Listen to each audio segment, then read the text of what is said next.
Good job.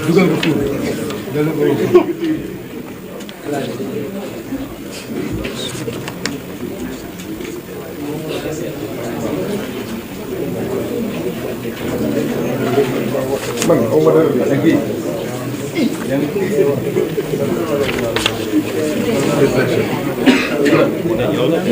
Oui, c'est ça. asalaamaaleykum ñu ngi nuyu mbooloo mi fi teew yëpp di tàmbalee kàddu yu nuyoo yi ci presse bi nga xam ne bi leen Pastef woowee ci point de presse bi ñëw nañ fii ci lim yu takku. di nuyu honorable député yi fi teew ak responsable politique yi notamment les membres du bureau politique national et du conseil national du parti Pastef. di wax ni nag démb su ngeen xoolee yéen sénégalais yi gis ngeen ne le gouvernement à travers un communiqué de la primature dafa décider ne dafay saisir le conseil constitutionnel pour rendre irrecevable la proposition de loi bi nga xam ne moom la honorable député Guy Marius Sagna, Alphonse Sambou ak ki nga xam ne mooy Mame Diarra bay introduire pour ñu réglementer utilisation wu crédits spéciaux yi soumettre ko à des mécanismes de contrôle. Communiqué boobu nag li ci gouvernement bi wax mooy loolu su ko defee daf ko teg ci ñaari article ci constitution bi. muy dañu ko war a neenal ñu ne ko foo ko teg mu ne li jëm ci caisse noire bii yéen assemblée waru leen koo xool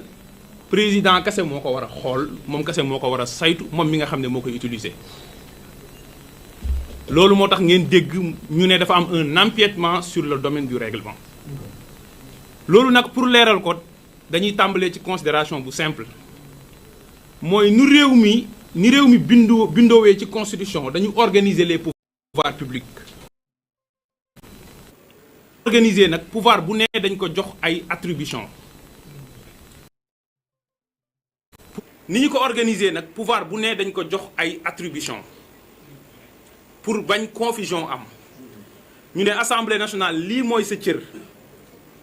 pouvoir exécutif bi nga xam ne président de la république moo ko yilif en tant que chef d'état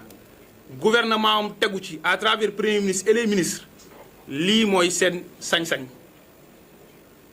loolu la ñuy wax le domaine de la loi et le domaine du règlement. Article 67 bu constitution bi daal di lim mbir yu bëri daal di ne lii de loi rek moo ko mën a tënk maanaam assemblée moo ci am sañ-sañ ñu joxe ci exemple réew mi at mu ne bu ñuy xool budget bi war ko voté ne fii nañuy jëlee alal ay ressources fii nañ koy def muy ay charges loolu loi moo koy déterminer. li nga xam ne mooy infraction maanaam réew mi lii lañ fiy tere te ku ko def yoon lii la lay daan ñu ne loi moo koy def ak yeneen ak yeneen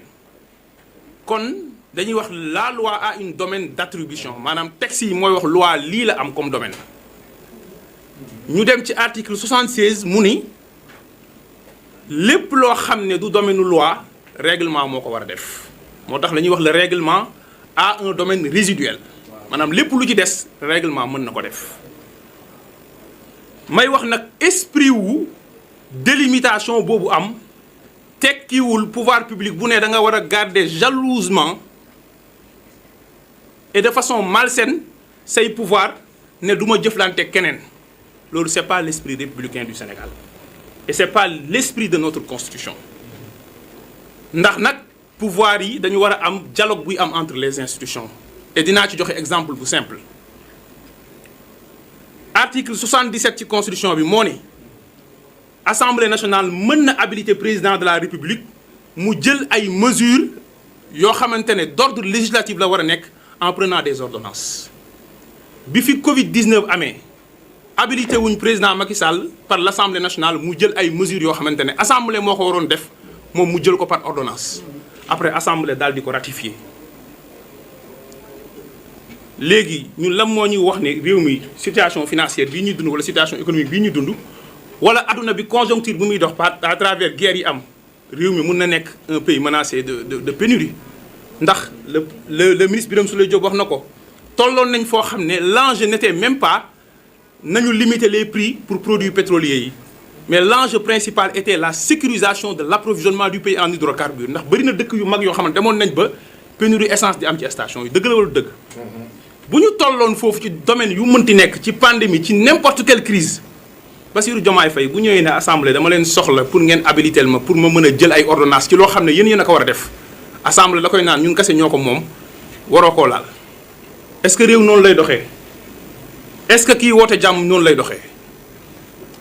leneen li ci tegu mooy Sénégal bu ngeen jëlee textes yi fi nekk mën nañ leen génneel ay centaines de textes yoo xam ne ci domaine u règlement la loi di ko def muy code minier bi fi nekk à travers loi 2016 bi et son décret d'application code bi fi nekkoon 2003 code bi fi nekk après avant 88 code pétrolier de 2019 li ko jiitu 98 li ko jiitu 86 textes yi jëm ci contenu local loi lay tàmbalee doog a dem ci ay décret d'application kan moo ko mës a contesté fii kon loolu day wane ne gis-gis bi mu am ci institution yi mooy ku ne pouvoir bi ñu la jox da nga ci war a abuser et garder ko jalousement te dinañ ñëw ci ne pouvoir boobu muy wax ne moom la am ci texte bi amu ko li ci tegu nag mooy dafa citer article 76 ak article 83 bu constitution bi daal di ne ñoom gouvernement bi moo tax ñu saisir conseil constitutionnel pour ne loi bi nañ ko rendre irrecevable léegi dañuy dem liiri texte de loi yooyu pour nit ñi comprendre ne ñoom li ñuy wax aucunement obligé wuñu woon def ko. Qu'est-ce que l'article 76 nous dit? Les matières qui ne sont pas du domaine législatif en vertu de la présente constitution ont un caractère réglementaire mooy li ma leen waxoon sànq mu teg ci ne les textes de forme législative intervenus en ces matières peuvent je dis bien peuvent être modifiés par décret si le Conseil constitutionnel à la demande du président de la République ou du Premier ministre a décidé qu'ils ont un caractère réglementaire en vertu de l'alinéa précédent. ñi demaat ci article 83 muy texte bu ñu lim ñoom alinéa 2 ne s'il apparaît au cours de la procédure législative qu'une proposition ou un amendement n'est pas du domaine de la loi, le Premier ministre et les autres membres du gouvernement peuvent, je répète peuvent opposer l'irrecevabilité. bu ñu la nee peuvent mooy c'est une faculté bu la neexee nga def ko bu la neexee nga bañ ko def loolu moo tax ngay gis ay texte loo xam ne loi la pour gën ko may gëdd ñun dañ daan def ay atelier en tant que ay fonctionnaires nekk ay directeurs généraux ñu ne yenn secteurs yi pour jox mbir mi gëdd dañu koy def ay loi d'orientation loolu